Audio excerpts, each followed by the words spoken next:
morning. Welcome to a fresh edition and, of course, the last edition of the program Inside Nigeria this week on Leadership Television. My name is Winifred Webo, your host on the program.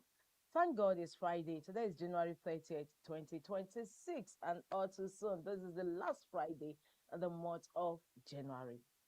January is about to close its chapter. Well, without wasting much time, we head up to the newspaper review corner where we have leadership leading the pack for newspapers to be reviewed this Friday. Leadership is still on Kano politics, of course, is a developing story. It says NNPP kicks as pressure mounts on Kano deputy governor to resign. NNPP kicks as pressure mounts on Kano deputy governor to resign. The story is on page 4 of Leadership Friday. Of course, we have to take some excerpts from that leading story.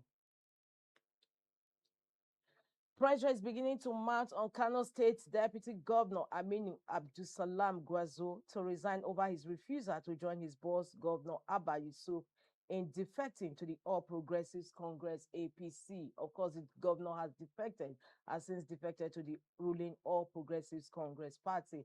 Meanwhile, the deputy governor, obviously in loyalty to the former governor of the state, Senator Rabi Kwankwaso, is hesitating to do so.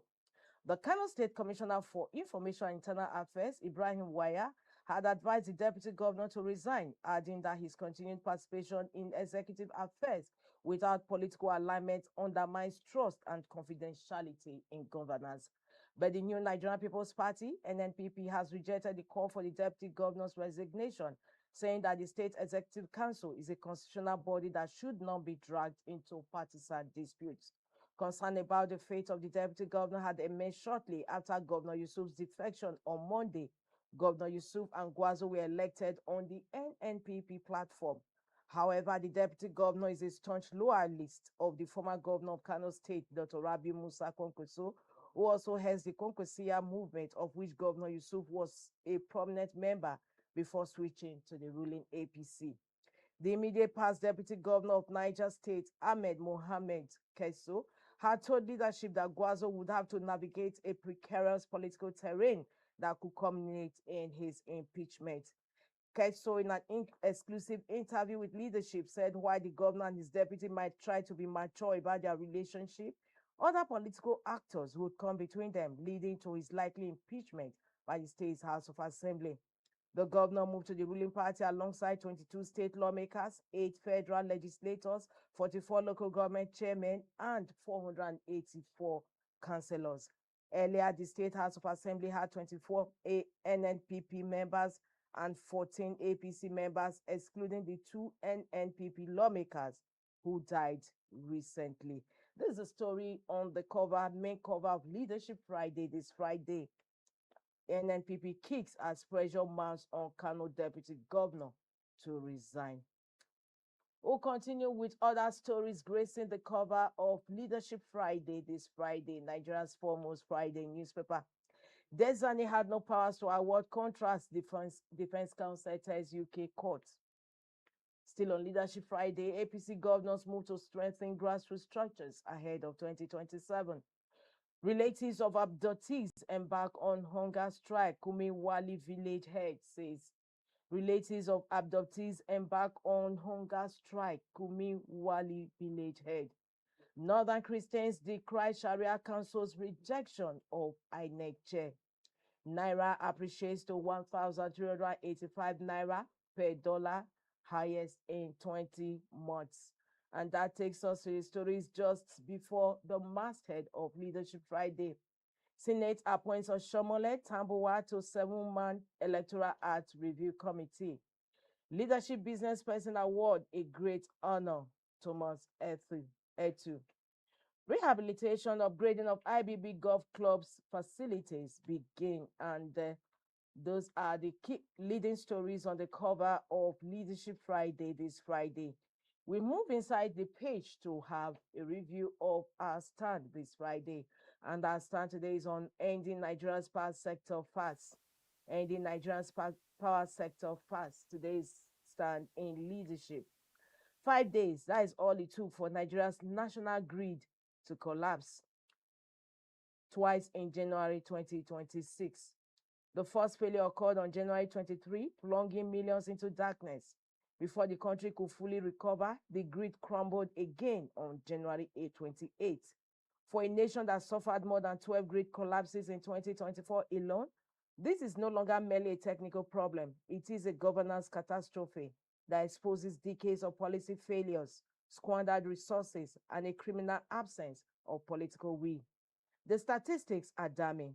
Nigeria, with over 200 million people, celebrated in 2025 when power generation peaked at 5,543 megawatts and maximum daily energy output hit 125,159 megawatts.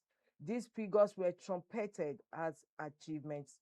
But context reveals the absurdity. South Africa, with just 60 million people, generates approximately 58,000 megawatts.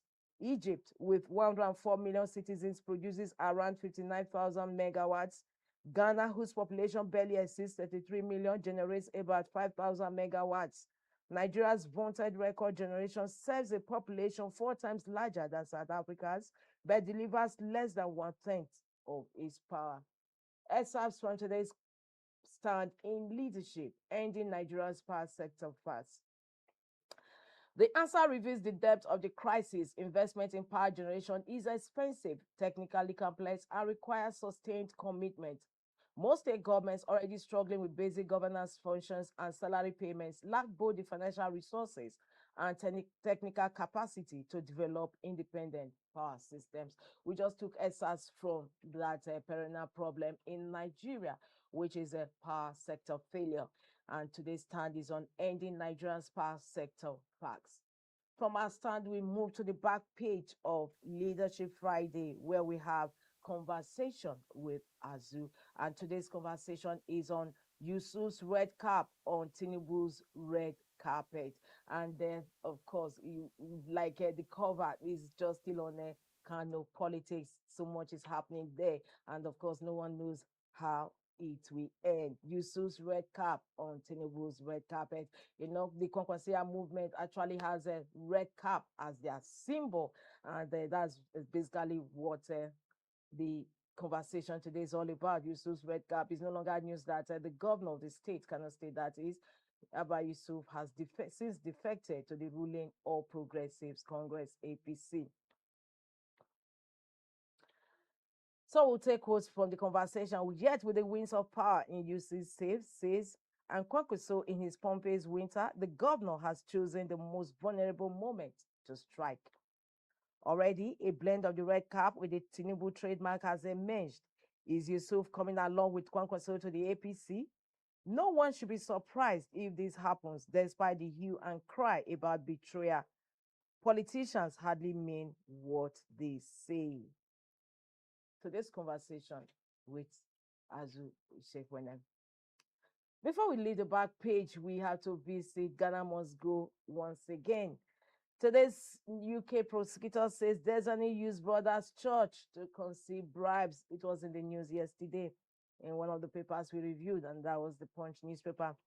And of course, Ghana Must Go replied, even the devil will be ashamed, of course. Yours sincerely is ashamed. It's on that note we bring to a close today's review of Leadership Friday. For more, log into the website of Leadership, www.leadership.ng. We move ahead to the next paper we have on our line of this Friday, and that is this day still talking Kano politics. It says how Kwankwaso's unrealistic, in quotes, demands crumbled APC courtship. How Kwankwaso's unrealistic demands crumbled APC courtship. Sources say he demanded 20% of APC structure nationwide. Amid demand for VP position, ex-Kano governor also had eyes on presidency in 2031. NNPP, Kwankwaso's slavish intentions, domineering attitude, forced governor to APC. We have reached understanding on emirship torso, state government declares. And we need to take some excerpts from that leading story on this day newspaper this Friday. Of course, excerpts from it, just like a leadership also has its developing story from that as is.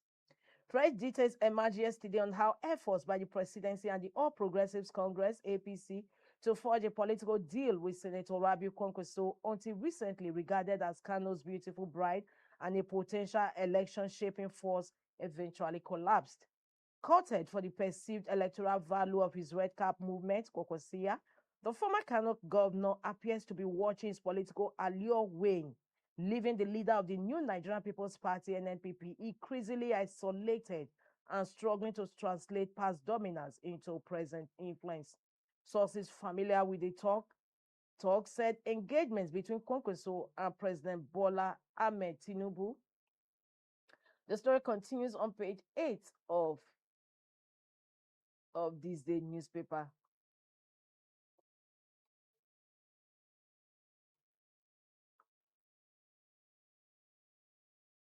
Stretched across several months with multiple meetings held, especially in Lagos. Of course, there were media reports about meetings taking place between the Kwankwaso and President Bola Ahmed Tinubu. At the outset, the presidency was said to have viewed Kwankwaso as a strategic bridge into Kano and parts of the Northwest, particularly giving NNPP's performance in the 2023 general election. However, top sources within the ruling APC told this day last night that negotiations broke down over what they described as excessive and unrealistic demands. According to sources, Kwankwaso sought control of up to 20% of APC's national structure, alongside a vice presidential slot and guarantees extending to the 2031 political cycle. Senior APC figures said the request immediately raised red flags as maneuvering ahead of the 2027 polls gathered pace. Even President Bola Tinubu has not specifically asked for any percentage share of the APC. That demand for 20% of the structure of the APC nationwide was a deal breaker. Besides, the vice presidential position was never on the table. It was made clear to him that it was not vacant and there was no basis for discussions around 2031 at this stage. The impeccable source was familiar with the negotiations to this day. Also, the Dr. Boniface Anyebona block of the NNPP yesterday revealed that the decision by Governor Abba Yusuf to leave the party was due to Kwankwaso's domineering attitude and alleged slavish intentions. Reacting to comments by Buba Galadima on Yusuf's defection, the National Vice Chairman Northwest, Alhaji Sani Damansani, in a statement claimed that Kwankwaso's behavior was unbearable, prompting Yusuf to seek greener pastures. Although initially the Kwankwaso APC engagements were driven by the belief within the APC that the former Kano governor remained indispensable to the ruling party's long-term electoral calculations, particularly in the Northwest. In the build-up to the collapse of the presidency strategists increasingly questioned Kwankwaso's claim to absolute control of the state's political machinery. Then we say that the growing friction between him and Yusuf, as well as signs of uncertainty within the NNPP over the governor's long-term political future, could be exploited. We just take some excerpts from a leading story and a developing one on the cover of this day newspaper this Friday on the crisis from Kano's political issues. Still on this day newspaper, grumbling atop the cover story, the main cover story. We have another second leading story on this day. Grumbling in North, we have electoral consequences. Ali Udume warns, says Tinubu not the problem, but those around him. There's also a story emanating from the North. 2027 is just around the corner, and this year, 2026, electionary will soon begin in earnest, and of course, is already gathering momentum for 2027. Alleged procurement fraud, witness takes responsibility for $6.2 million theft levied against Emefiele. Alleged procurement fraud, witness takes responsibility for $6.2 million theft levied against Emefiele. That story continues on page 5 of Leadership. And atop the masthead of this day, page 5 of this day. And atop the masthead of this day newspaper, Fitch downgrades Afrexim ban to BB plus / stable amid concerns over Ghana's debt withdraws ratings. declares bank's inclusion in Ghana's restructuring, underlines its weakening policy importance. Lastly, on the cover of this day, Oyedele Newton's lost his body on SMEs, says misinformation remains obstacle to implementation. And that concludes review of front headline stories on this day newspaper. This Friday, this day, leadership, they have almost similar story on the cover of their paper this Friday, and that is political, Kano State political news. Moving on to other papers this morning is Nigerian Tribune. Nigerian Tribune says 2027 waiting game persists as Senate delays Electoral Act bill. 2027 waiting game persists as Senate delays Electoral Act bill. Defense action till Tuesday raises mini committee to distill senators' views. Reps step down consideration of outstanding clauses. Kickers to the leading story on today's Nigerian Tribune. 2027 waiting game persists as Senate delays Electoral Act bill. Foreign lenders set for strategic decision as recapitalization deadline approaches. We will create more institutions to make Oyo greater, coming from the governor, Makinde. Bono governor does direct payment of local government allocations. Opposition alliance will chase APC out in 2027, coming from Buba Galadima. Says opposition ready to queue behind most popular candidate. Kano governor must submit NNPP's mandate before defection, he adds. That is also a trending story from Kano politics. Still on Nigerian Tribune, atop the masthead, Naira on recovery spree strengthens against major currencies. Rivers, APC discussing with Wike to resolve impasse, Bashiru, National Secretary. FCT workers appeal industrial court ruling, resume strike. We are still in court, obey ruling, Wike tells workers. And lastly, on the cover of Nigerian Tribune, we have health news, which is always a permanent on the cover of Nigerian Tribune. Scientists develop injection that repairs brain after stroke. That is a good one. Scientists develop injection that repairs brain after stroke, according to report. And that health news continues on page 3 of Nigerian Tribune. Is on that note to bring to a close the review of the paper this Friday. For more, log in to the website of Nigerian Tribune. We move to the next paper we have on our lineup this Friday, and of course, still talking politics, Electoral Act. That is the Nation newspaper. The Nation says Senate takes steps to fast track Electoral Act 2022 amendment.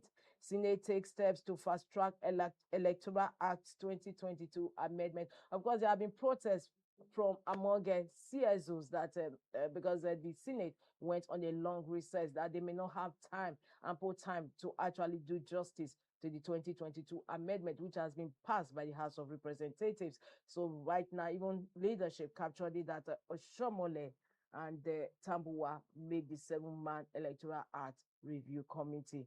Electronic transfer of results, Beavers use may be legalized. Of course, that's what the CSOs have been pushing for ever since. Electronic transfer of results, Beavers use may be legalized.